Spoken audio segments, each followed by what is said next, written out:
Miércoles 14 de abril. Gracias por acompañarnos en esta nueva emisión del Telediario de las 7 de la mañana, retransmitido además por Pública FM para todo el territorio ecuatoriano.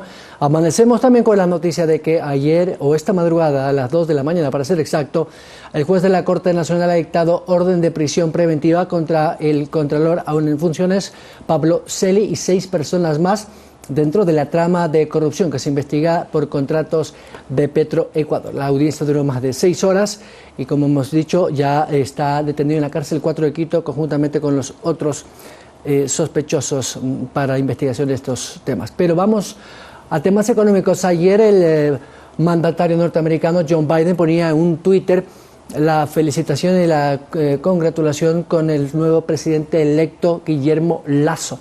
Dijo que las relaciones entre ambos países son consideradas vitales dentro de la cooperación y por supuesto también llamó al presidente Lasso para seguir afianzando estas alianzas y estas situaciones, sobre todo en el ámbito comercial, donde tenemos un acuerdo que seguramente va a ser firmado y ratificado por el gobierno del presidente Lasso, que a propósito también ha respondido vía Twitter al presidente Joe Biden. Uno de los indicadores más claros de estas buenas señales que tiene la elección del presidente electo, valga la redundancia, Guillermo Lasso, es el indicador del riesgo país, que como hemos dicho ya varias veces, califica a un país si es que es seguro o no para la inversión. Hemos bajado 750 puntos, estábamos en 1100 o algo, pero como ha dicho el presidente, aún no es tan bueno en relación a nuestros vecinos. Perú y Colombia tienen por debajo de los 500 puntos, aunque si nos comparamos con Argentina estamos mucho mejor, evidentemente. Pero uno que sabe del tema, porque maneja las cifras, es un estudioso del tema económico, pero también ha sido ministro de Economía, es el economista Fausto Ortiz, que nos acompaña ahora vía telemática desde Guayaquil. ¿Cómo está? Buenos días, mucho gusto. Gracias por la entrevista. A usted, economista. Bueno, primero el indicador del riesgo país. 2, el presidente ha dicho también en las últimas declaraciones que va a bajar el porcentaje del IVA. Lo dijo ayer en CNN en una entrevista. Además que va a pedir también una revisión de los puntos que se tienen también en los créditos bancarios, es decir, las tasas de interés seguramente a la baja. Estas son buenas señales para que efectivamente la inversión extranjera o la inversión privada local, que en algún momento sintió temor por la presencia de una candidatura un poco de extrema, que hablaba de la repatriación de capitales y un poco de ideas económicas desde esa óptica. Y esta tranquilidad, digo, puede dar apertura para que antes de que inicie el gobierno, por ejemplo, se note ya una inversión. Sí, empecemos quizás por el riesgo país. El año pasado, después de la renegociación de la deuda, el riesgo país se ubicó más o menos entre los 900 puntos. ¿Eso qué quiere decir 900 puntos? Quiere decir 9% de arriba de la tasa del Tesoro americano, que estaba en 1,5%. Por lo tanto, eso implicaría que Ecuador, después de que renegoció la deuda, podía conseguir plata a una tasa del 10%. Luego, después de la primera vuelta, el riesgo país subió a niveles de 1.150, lo que hubiera implicado que en promedio Ecuador hubiera podido conseguir plata a tasas del 11 o 12%. Y hoy día el resultado, después de las elecciones del día domingo, es que el riesgo país cae bruscamente, cayó hasta 700 puntos, luego rebotó un poco a 850, y nos estaría diciendo que el nivel de financiamiento que podríamos conseguir por la tasa de interés estaría alrededor del 10%, que sigue siendo una tasa muy elevada, alta, para poder decir, vamos a ir a buscar plata con tranquilidad. Por lo tanto, hay que hacer esfuerzos y gestión de política para bajar el nivel de tasa por debajo de los 500 puntos. Ojalá podamos en el largo de un año tener un financiamiento entre 5 y 7% de los mercados internacionales como primera meta y luego quizás insistir en bajarlo.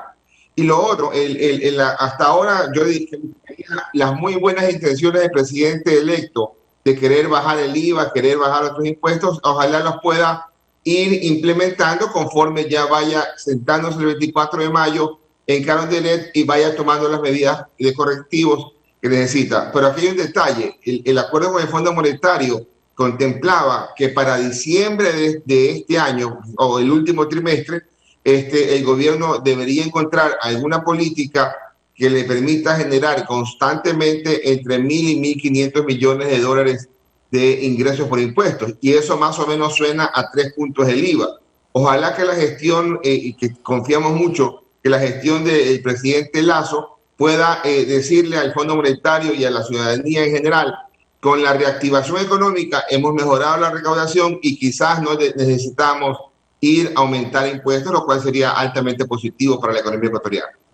También ha hablado el presidente, recuerdo que incluso notarizó un documento, una carta en la notaría, bueno, una notaría en Guayaquil, no recuerdo la notaría, pero está fechado el 14 de enero de este año, donde el presidente se comprometía además, por ejemplo, además de eliminar el impuesto de divisas del país, que lo ha dicho ayer en CNN, que la va a hacer de manera gradual, o sea, cada año va a bajar un porcentaje de este impuesto.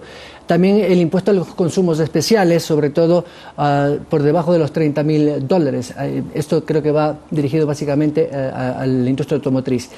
Con la reducción de puntos del IVA, con la reducción del ISD o un porcentaje, con la disminución del consumo especial, 3 impuestos básicos para las recaudaciones fiscales, ¿cómo podría recuperar eso que va a dejar de perder? ¿Y cuánto podría dejar de percibir el fisco con estos impuestos?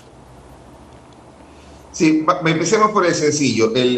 La salida de divisas, que es 5% de lo que mandemos al exterior, que nos grava. Eso más o menos al año, en un año normal, son $900 millones. El año pasado, que fue un año malo para la economía ecuatoriana, habrá sido una cantidad menor, quizás cercana a los $700 millones. Si lo hace gradual, pensemos por un momento que va a bajar un punto cada año solamente para hacer el ejercicio. Estamos hablando quizás entre 150 y $200 millones al año, que eso no es tan complicado compensar con la cantidad de plata que pudiera recibir el país y la actividad económica. Pero aquí hay que estar claros que hay una dificultad para el gobierno próximo. Hay que tratar de crecer en la economía para que ese crecimiento genere empleo, pero también hay que tratar de achicar el tamaño del déficit fiscal. Son dos cosas que van de alguna forma en contravía, porque si reduzco el gasto le quito plata a la actividad económica, y si subo impuestos también le quito plata a la actividad económica. Entonces hay que tratar de compensarlo. Y lo más importante es tratar de darle buenas señales al sector privado, que ya empezamos bien con el triunfo del candidato Lasso, darle buenas señales para que la actividad económica empiece a desarrollarse. Y la gran apuesta es que aquellas personas que tenían plata acá y la sacaron por algún temor, la vuelvan a regresar, y que pueda entonces esa plata reactivar un poco la economía, más apertura, más plata fresca, y la economía se reactive desde ese lado. Y si eso no funciona, entonces te tocará al gobierno al final del año o inicio del próximo reevaluar aquel planteamiento, que seguramente lo hará en conjunto con el Fondo Monetario Internacional. ¿Por qué? Porque necesitamos en este año cerca de $10,000 millones de financiamiento. Hasta el día de ayer se habían conseguido menos de 500 millones de financiamiento, por lo tanto estamos muy por debajo de lo que debemos conseguir. Y esa plata, buena parte viene de los multilaterales, y allá hay que conversar y bastante por acordar. El ministro Pozo dijo aquí la semana pasada que el déficit fiscal que deja este gobierno hasta cerrar el 24 de mayo será más o menos unos 3,000 millones, muy por debajo de la cifra de los 5,000 millones o 6,000 millones que se había hablado el año pasado. Pero ¿y usted qué conoce? Porque usted ha sido ministro de Economía. ¿Cómo reducir el déficit fiscal achicando el aparato del Estado o el gasto corriente? Si creo que el 60 o el 70% de los gastos corrientes del gobierno central o del Estado es básicamente en pago de sueldos y salarios. Ya hubo una reducción importante el año pasado por la pandemia, pero el grueso está en maestros, médicos, Fuerzas Armadas y policía. ¿Dónde más se puede ajustar? A ver, el déficit del Estado que plantea el mismo Ministerio de Finanzas es más cercano a 4,000 que a 3,000. Es algo así como 3,900 millones, pero todavía suena a 3,000, pero es más cercano a 4,000. Y eso es sin incorporar las ofertas de campaña propias que el candidato quisiera ir llevando adelante. Por lo tanto, uno debería esperar que el déficit fiscal en el 2021 pueda ser menor que 5,000. ¿Y por qué es importante que sea menor que 5,000? Porque de alguna forma le quita la inercia que de los últimos 8 años, en donde cada año en promedio ha estado con un déficit fiscal de 5,000 millones de dólares, que ha significado 40,000 millones de dólares de incremento de déficit fiscal, de incremento de endeudamiento. Eso hay que parar, y ojalá podamos hacerlo y verlo desde este año.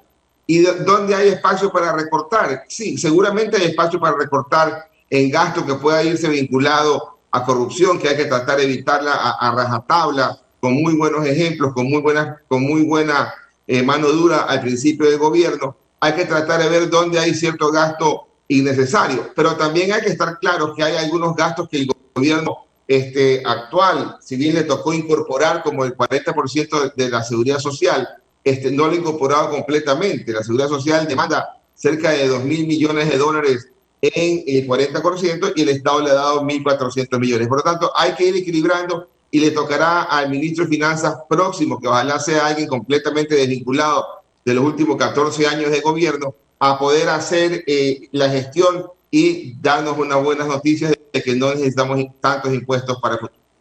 ¿Qué sectores de la economía, por ejemplo, podría el presidente usar como apertura de mercados? Pongo un ejemplo, la industria minera, la industria petrolera, que está en una situación crítica, pero seguramente con este nuevo gobierno habrá intención de las grandes corporaciones de entrar a manejar, por ejemplo, una de las refinerías o el oleoducto, qué sé yo. Es decir, hay posibilidades de algunos sectores, aunque se llame extractivistas, y ha dicho que va a respetar, por supuesto, también el medio ambiente con todo el respeto, podría darle una inyección económica quizá a largo plazo. No sé si esto sea posible. Las grandes industrias mineras, sobre todo, tienen puestas los ojos en algunos yacimientos, sobre todo en el sur del país. ¿Cree usted que les va a interesar a Ecuador venir a invertir a estas grandes transnacionales?